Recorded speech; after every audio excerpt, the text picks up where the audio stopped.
welcome back to another edition of the Pitch Putt and Puff podcast. My name is Roger, aka RGB. Appreciate everybody tuning in this evening.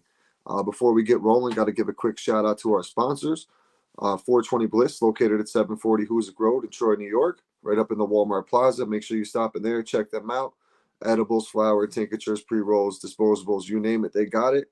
Let them know the Pitch Putt and Puff crew sent you. Also, check out Trouble Off the Tee. TroubleOffTheTee.com. Use promo code RGB for 15% off site-wide. And then for a limited time, we got a special on the polos. Buy one, get one free. Use promo code PUFF. Also, make sure to check out Marty's book on Spotify, Trouble Off the Tee, narrated by Jake Adams from Country Club Adjacent. Really good listen. You can listen to it literally in about 2 days, just sitting at work. So really good book. Make sure you check them out. But tonight, I'm going to introduce the host of Fairways and Dreams and the founder of the GolferGang Network, Jeff Hartman. Jeff, welcome to the podcast. Hey, man. Thanks for having me, Roger. I appreciate it.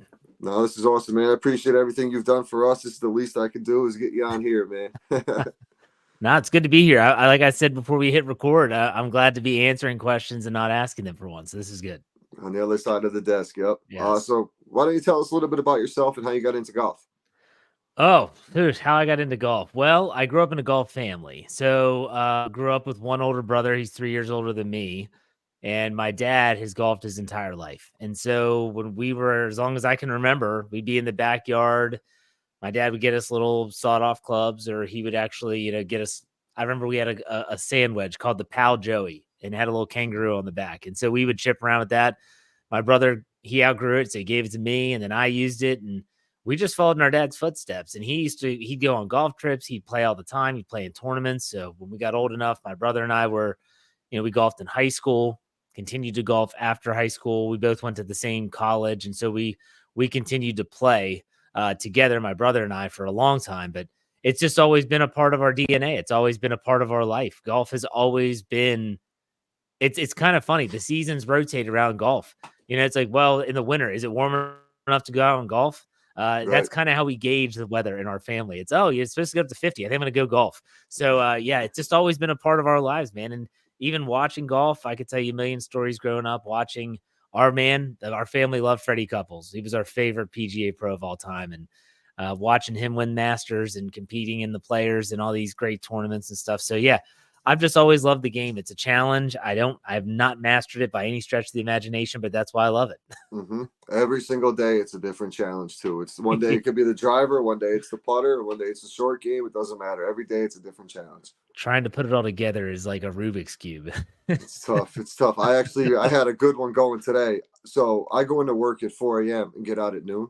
Okay. And I have to be home by 4 o'clock. So I'm about 25 minutes from the course. So I was even going into 17 on the back. I shot a 42 on the front. So I had a pretty decent round going for myself. Like I'm a mid-80s golfer. And I'm like, oh man, I got a chance to do something here. I keep checking the clock, I'm like, I'm not going to be able to finish. It was me and Anthony from upstate were out there today. And I was like, oh, I can't finish. I was just curious of what I was going to have. I was on fire. The putter was rolling. I changed up my stance with the putter late, and it's just been working for me. And unfortunately, I couldn't finish the round because the little one getting off the school bus. So family first. I had to take care of her. I get that, man. Trust me. Yeah. And you were just saying before we record, like you were before we were recording, that you go every time you go to the range or something, you bring the little ones with you. Yes, I have 5 kids. My oldest is my only son. He's 15 years old. My youngest, I have 4 daughters for those that can do math. And the youngest is 5 years old. And I can't really golf without 1 or 2 of them. It's one of those things where it's like that's my hall pass is to take a kid or take kids, plural. So today I took 4 of the 5. We were just kind of cooped up in the house. It was a nice day, but my kids are homeschooled, so they were all doing schoolwork and stuff. I work from home. I have that luxury. I had gotten my work, and I was like, you know what? Let's go hit a bucket of balls. And so we went over. There's a range not far from our house, and we hit a large bucket, had a good time. Everyone feels better after you get outside and you swing the club, hit some raindrops, and yeah, it was a lot of fun, man. It's crazy to see them develop, not just physically, but in the game of golf. None of them are going to be PGA pros, nor do I expect them to be PGA or LPGA pros. But at the same time, my gosh, it's just fun to watch them play. And and to enjoy the game that I grew up enjoying and Hmm. still do. And you're carrying that tradition down from your family tradition or Absolutely. just the golf. That's awesome. Yeah. That's absolutely awesome. So how did you get into podcasting? How did that all start for you? So, well, this was probably back in like 2012, around there, 2011, 2012. Grew up in a small town of Wheeling, West Virginia. For those that don't know the state of West Virginia, it is the tiny little piece. It's called the Northern Panhandle, pinched between Ohio and Pennsylvania. So Okay. I grew up about 45 minutes outside of Pittsburgh. And so instead of going the Ohio route, all the people in the Northern Panhandle are big Pittsburgh fans. And so I grew up watching the Steelers, the Penguins, and the Pirates. And so I was graduated college. I was teaching. I was a middle school PE teacher, and I always loved writing and talking about sports. And I grew up listening to Dan Patrick and all these great sports talk people, and I just always thought that I had the ability to do it. And so I started to do just a Steelers podcast on my own. It started with a buddy of mine at work, and we started a sports podcast, and he got a new job at another school. And so I just started to do my own podcasting. And so I eventually got a little side hustle going, and I worked for a company that paid me a decent amount of money to be the editor of the Steelers website and to podcast about the team. And that's grown. And I continued to do it, continue to work on the craft, continue to get better.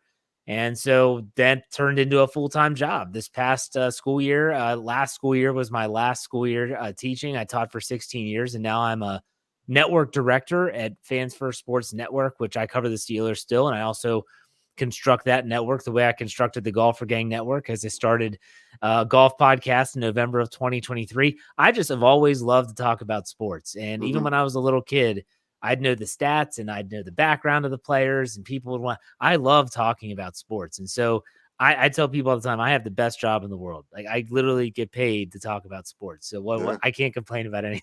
absolutely not. I remember as a kid studying the back of baseball cards and Oh stuff to yeah, remember people's for stats. And sure. now kids just pull it up on their. I haven't thought about that in about 20 years until you just said that. And I was like, I remember studying where my thing was. I'm a big college sports fan. Uh-huh. So everybody in the NFL and NBA, I could somewhat to this day, I could probably tell you a majority, well, without transferring 47 times now, Yeah, where they went to school. And that was like absolutely. my thing. But now it's like I probably have to Google a good chunk of them though, compared to Yeah. back in the day. I mean, the kids today that they don't really baseball cards or sports cards are making a comeback to an extent. I used to save my money and ride my bike to the local card store, and Yep. we would get my next door neighbor who's the same age as me. He would get Beckett, and people that are like 40, That's 40 me. I'm plus 40 years older. old. Yeah. You remember, I'm 41. You remember Beckett magazine, and that was a way Yep. for you to see how much your cards were worth. And if you got a card that was worth $5, you felt like you hit the lottery. Oh At yeah. the same time, Absolutely. I got you it in a know, pack. I got it in yeah, a 50-cent pack and it's $5. exactly. Yeah, it Uh, was awesome. And so I obviously you would always trade cards, and I would always try to get my favorite players somehow, some way. And yeah, I have a couple cards that might be worth something now, but I'm not going through the whole process of the mint. You got to get it yeah. approved and all this Graded stuff. and I've all got a this. Barry Sanders rookie card from Oklahoma State. I've got an autographed Mario Lemieux upper deck card as a Nice. Penguins fan, and that's in a plastic case. It's like screwed together. I've never even taken that thing out. Yeah, I love the Yep. stories behind the players. I love the stats. My mom used to always tell me, she'd say, Jeff, oh my gosh, if you could only apply that to something worthwhile, that's Hmm. what she would tell me. And I laugh at her still to this day because she's my number one fan and she listens to all my podcasts. I'm like, well, Same. mom, like, this is it. Like, I turned this into a worthwhile endeavor. Yeah. Look at that. Absolutely. Yeah. So what made you get what was the idea behind the Golfer Gang network? 'Cause S you were doing the other one, yeah, so you just yeah. decided to what made you go that way? So I run the networks, I don't own the networks. I'm not I don't have Yep. that type of influence or financial backing. Sure. So, my boss, the CEO of the company, said in 2024 he wanted to branch into new realms. He wanted to kind of create new networks that were a little bit more specific, a little bit more niche. And so I had started the golf podcast in November of 2023, and I had found through Instagram just a bunch of these podcasts like yourself Yep. that had no affiliation with anything. Like they literally were doing it for the love of the game. And so I said, man, there's all these podcasts out there. Like, why don't we try and get them all together? And he goes, sure, go for it. So the Golfer Gang Network was created. And I think we have 13 podcast feeds. We're growing. We continue to add more almost by the month. Mhm. And this is just the beginning, I mean, I think it's a really cool little venture that I've done. What's on the burner coming up? We're actually going to looking into starting a mixed martial arts, Okay. UFC type MMA, Brazilian Nice. Jiu-Jitsu network. And I've got some connections there that I'm starting to poke and prod. And so I Okay. guess it's part of my job is just to get these things off the ground and get them running. And I do love it. I love my job. That's awesome. And I'll tell you, dude, honestly, like the guys I've met, like the one night in Pinehurst guys, Yeah. obviously I deal with Anthony being so close with Yeah. upstate golf guys. He's a piece of work, that kid. We bust his chops so bad. First thing he does every morning is wake up and look at his numbers. I'm like, buddy, you just posted it 7 minutes ago. Relax. But he's a great dude. He's excited about it. Like he actually honestly remotivated me to get like really going, because I did my little thing for the golf season last year. December, October, November, December, I really was running out of stuff to talk about. So it just Yeah. came to the point where I had to figure out if I was going to go all in or all out. And then I literally decided to go all in. And about 2 weeks later, I heard from you, and I was like, all right, this is a sign to go all in. And then Yeah. I mean, I put out, I put out 10 episodes the past 10 business days. And I've just been staying busy and networking, and the people For you meet sure. is the best part. It really is. The guys from the It drop, is. I met a bunch of them. Mulligans and Hackers guys, those guys, I would never meet Yeah. somebody from Alberta, Canada if it wasn't for No. the network. I think that for me, like I honestly, when I podcast now, I don't so much, especially my golf podcast, I do it just for the stories. Like I love people's stories. I love having those conversations. People could say, like, oh, your podcast numbers suck. Okay, that's fine. I don't care. I don't do it for that. That's my other job. Like my Mm-hmm. other job is where I got to make sure I'm getting the numbers. For this, it's literally just a labor of love. Like I Yeah. love talking with people. Tomorrow or whenever this runs on Tuesday of this week, I interviewed 2 of the 3 Break 80 guys. I love the Break 80 podcast. They're hysterical. They have a great dynamic. And we talked for like 45 minutes on the podcast, and I could have talked to them for 2 hours and 45 minutes. It was just fun. It was funny. We were laughing. It's just like you said, when in the world would I ever talk to a couple guys from Minnesota? I live in Maryland Right. that are golfers that are that somehow we're connected now. It is Mm-hmm. pretty cool. That's the power of the network. It's what I love about it. So yeah, I love it. Yeah, and it's just obviously continuing to grow. Like, and that's the other thing. People are always skeptical. Like I've tried to do some recruiting for it, and it's so crazy how skeptical people are. And I'm like, you have nothing to lose. Yeah. You have nothing to lose. It's just opportunities to gain is like my big pitch. And I don't know if they think I'm just a liar or whatever, but it's crazy how many people like just don't take advantage of a great opportunity. It Well, really my is a great gosh. opportunity. You listened to the Upstate guys when they had Ryan from the Drop podcast on Yeah, that theirs, was and they were great. talking about how they thought I was like doing some Ponzi scheme or something. It's like, no, Yeah, man, I'm just trying to get a bunch of podcasts together. I don't know how to do it any other way than yep, all I ask is for people is just, hey, let's just get on a phone call. Like, just give me an opportunity to explain things. And then if you don't want to do it, that's fine. But just give me that opportunity. yep, and that's it. And it's been working out great. I love it. I mean, just the access to the people, the StreamYard, like all the stuff Absolutely. like I didn't have before because I was doing just audio for a long time. So when the Yeah. StreamYard popped up, now I have access on YouTube and everything, clips to put on Instagram that I didn't have before. So Absolutely. it's awesome. Um, so what do you got coming up with Fairways and Dreams? Well, like I said, the Break 80 podcast drops Tuesday. And so that's where I have those 2 guys on, and that's going to be a lot of fun. I'm excited to hear how that turns out. Other than that, I've really decided to start leveraging the network. I had some really great guests on. Former PGA caddy Don Donatello was one of my best guests that I've had. He was on the Big Break show, which if you remember on the Golf Channel, the Big Break Yeah, show, yeah, he was yeah, on yep. there twice as a contestant. Okay. And he actually is now a PGA Tour caddy for Alex Smalley. He joined me, and it was a great conversation. He told some really funny stories from being on tour. I've interviewed people that went through 2 stages of Q school. Now they're doing the mini tours down in Florida, and just a lot of great people. And I thought, you know what? I think it's time I want to step back a little bit, and I want to just talk with the people that I'm working with closely. Mm-hmm. So I've had Dan from Leave the Pin on. I had Golf Jitsu, Yep. Joe on Sure, last yep. week. I've got the Break 80 guys on. I want to have you on my podcast, the Mm-hmm. Upstate New York guys. I want to go through Mulligans and Hackers, all those people, the Drop guys. I want to have them all on the podcast. I want to talk. I want to hear their stories. I want them to get an opportunity to talk about themselves and what they're doing. So that's what's coming up. And so every Tuesday I do what I call the 2-man scramble. That's where I have a guest on, and at the end of that podcast, we always do rapid fire where I ask them random questions about golf. It's a lot of fun. Thursdays, though, are my solo show. That's the Fairways and Dreams show where I talk about, could be anything. It could be about an upcoming golf tournament. It could be about my own game. It could be about a story that I tell about a family member, whatever a case is, whatever I want. I do touch on the PGA Tour. I always give betting odds that are going on and stuff like that and where I'm leaning in that regard. I do a podcast about gambling as well for the other network. So we always touch on golf and the PGA Tour. So that's like Tuesday, Thursdays are when I drop my podcast. Tuesdays with the guest or guests. Thursdays by myself solo show. Gotcha. Yeah, that's what I'm trying to figure out right now is just the structure. Yeah. It's really like, because in the wintertime I had nothing to do, so it was no problem sitting back and recording. But now that I can get out to the golf course and do some things, I'm like, all right, when am I going to set this? When am I going to drop this podcast, or how long am I going to hold on to this one, and certain things like that. You gotta balance it all out. So it gets a little tricky at times. But trying to figure out all that. I actually just got my first paid sponsorship deal. Nice. So now I got to figure everything out on that end. So things are making way. It's just it's a marathon, not a sprint. And I think a lot of people get discouraged when they drop 10 episodes or 30 episodes and like, no one's following me. No one's doing this. And I had 140 followers at Christmas. I'm almost at 1,700 on Instagram. My views are slowly, my downloads are slowly going up. I see a little bit of progress. So it's just got to keep grinding at it.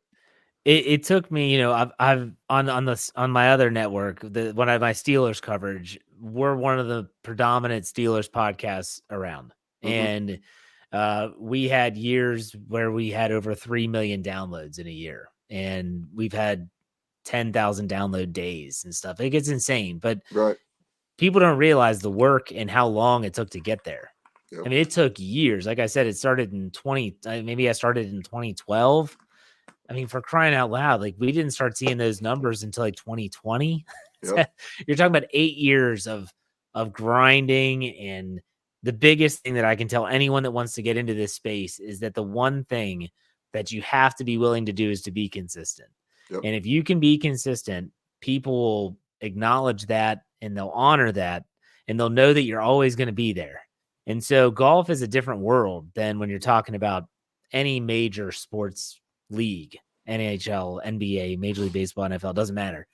The golf is, people want to hear the stories as much as they do about PGA Tour live crap. And I found that people almost care more about like, what's your game like? Like what where are you struggling? Because they see themselves in those struggles. We talked before we went on the air, man. It's like a Rubik's Cube trying to figure out the game of golf. Every time you go out there, it's always something different. You and I share that in common, regardless of your handicap, regardless of where you live, regardless of what course you're playing. We can all agree on that fact. None of us are PGA pros that are going out there and shooting 63s and 64s. So I think that's what's really unique about golf is that a lot of this stuff, you can have a podcast that's why you love the game, why you hate the game, why the game hates you, doesn't matter. And that'll never get old. People can listen to that 2 years down the road and it probably will never change. So it's a lot of fun. I do enjoy this golf podcast. That's awesome. Now with the other one, the Steelers one, you've probably been busy this week with the draft coming up. Yeah, that's an understatement. Yeah, it's a busy time of year. This is the busiest weekend of my entire year. Like that includes in-season stuff. This is ridiculous. Yeah. I could imagine. So what do you think? They have to go quarterback, right? Did they get a quarterback? The Steelers? Yeah.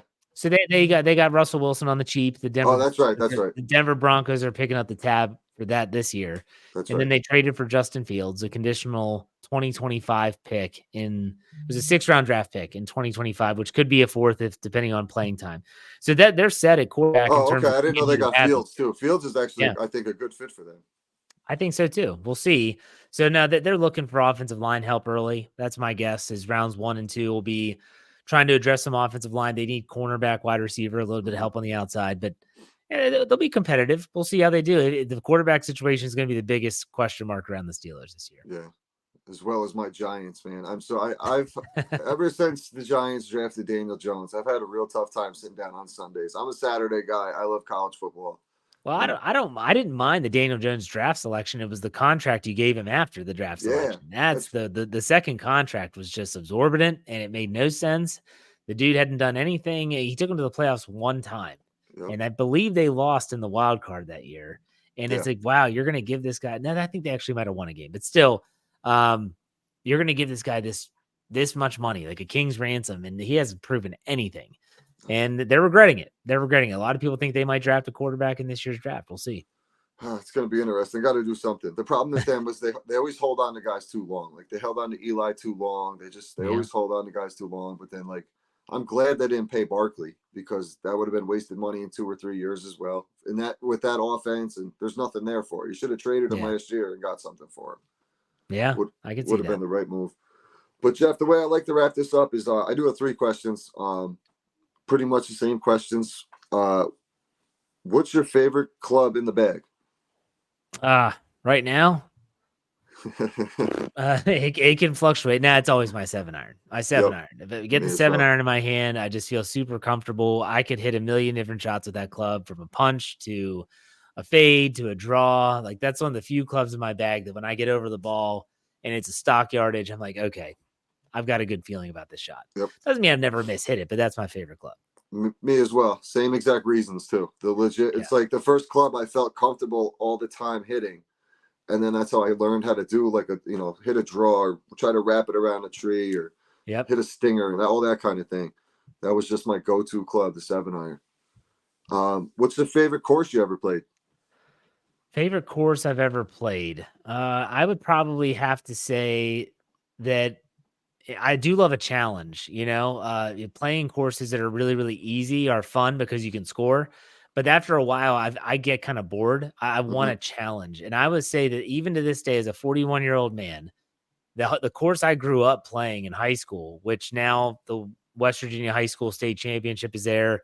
It's a Robert Trent Jones design in Wheeling, West Virginia at Ogilvy Park. It is still one of the toughest golf courses that I ever play. It's Mm-hmm. hilly. The wind is always a factor. The rough is long. The greens are big and they're undulating. You got these subtleties to the course that if you played it, even if you played a bunch, hell, like I've only broken 80, I think, on that course like 3 times, and I've probably played it hundreds. Yep. It's just, it always has my number. And so every time I golf there, you score well. If you shoot in the 70s, you say, okay, I hit the ball well today. I did So good I'd today. still practice it. Yeah, the Robert Trent Jones design at Ogilvy Park, which is also mirrored right next to it, is a Arnold Palmer design, which is a lot of fun. That's a Nice. great course. I love that course too. Nice. The course you just described sounds really similar to the course I play. Real hilly, undulated. The greens are super firm, super fast. Yep. Very, very challenging. Like it's certain parts of the course are easy if you know the course. But if you don't know the course and you take those chances, you're going to pay for it for sure. Yep. And then one thing you want to improve on this season on the golf course. This may sound vague, but I just want to be more consistent in all phases of my game. If I can just eliminate the duck hook off the tee, even if I overdraw it and I'm in the left rough, that's fine. That's more consistent than a hard pull into the woods, and now I'm having to punch out, and that's gonna kill my score. I still do every now and then get like the flub chip, where you're trying to get too cute with it and you decelerate. Yep. Next thing you know, you don't even get it on the putting surface. So when I say I want to be more consistent, it's just play the shot that you have that is there. Even if it's I missed the green side, get the chip within 15 feet and give yourself a legitimate shot at par instead of trying to get cute, maybe going too long, or we've all sculled the chip over the green. Oh yeah. That level of consistency is what's going to get me back to where I want to be in my game. So that's what I would say. That's the exact conversation I was having with like Anthony today, because he's got a tournament for his amateur tour at our local course this weekend. So he was getting a practice round in, and I literally probably know that course better than anybody. I'm up there 6 days a week, so I'm telling him the line. I'm like, play the right edge or play it here and do this, and he was just overcompensating, not realizing how fast the greens were. And I'm like, that's started telling him, put it in a hula hoop, and slowly he started doing it. So hopefully, I told him, I was like, I can hop on your bag for Saturday if you need me, man. He actually called the guy and asked, but the course doesn't allow. The guy doesn't allow it, so I wasn't gonna go carry the guy's bag anyway. But Jeff, I really appreciate your time. I know you're a busy man, especially with the draft coming up. Where can everybody? I appreciate everything you've done for me with the network and all the opportunities for sure. Where can everybody find you? Well, first, I mean, I'm glad to be here. And Roger, you were the first podcast that came on board. So you were the first guy to believe in me in this project. So, Hey, man, nice. that is not forgotten on me. Okay. So let's remember Awesome. that. You can find me, my most active is actually on Twitter or X. If you follow me there, you're going to get some Steelers stuff too and NFL stuff, but I do talk Yep. about golf there as well. And that's at J Hartman, HARTMAN_PIT. On Instagram, my golf account is _life. You'll see me post a lot of stuff about my kids golfing, clips from my podcast and stuff like that, but links on how to get to the podcast. But if you want to find the podcast, Fairways, the and symbol, Dreams, Fairways and Dreams. That's a play off of the Cocktails and Dreams, which if you're not a certain age, people do not get that reference from the movie Cocktail with Tom Cruise, a very young Tom Cruise. But Cocktails and Dreams, that's where I came up with the Fairways and Dreams name and the moniker. So anywhere we get your podcast, you search Fairways and Dreams and you'll find it. Awesome. And then also check out our new website we have for the GolferGang Network. It's golfergangnetwork.com, correct? GolferGang.com. That is correct. GolferGang.com. GolferGang.com, where you can find all the other podcasts. Once again, Jeff, truly appreciate your time and appreciate everybody tuning in. Thank you. Thank you.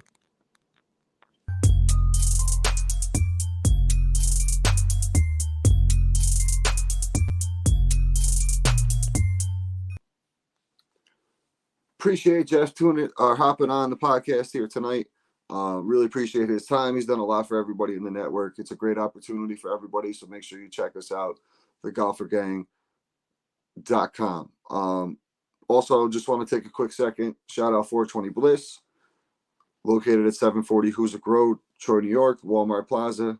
Go check them out. Ty and the crew. They'll take great care of you, as they do the Pitch Putt and Puff crew. Make sure you tell them that we sent you, as well as Trouble Off the Tee. Go check out Marty on Spotify, Trouble Off the Tee. Great book, great listen. Also, go to the website, troubleoffthetee.com. Use promo code RGB to get 15% off site-wide. And for a limited time only, we got the buy one, get one free on the polos. Use promo code PUFF. Once again, I appreciate everybody tuning in. We got some more bangers for you coming up this week. So stay tuned, and we'll talk to you soon. Later.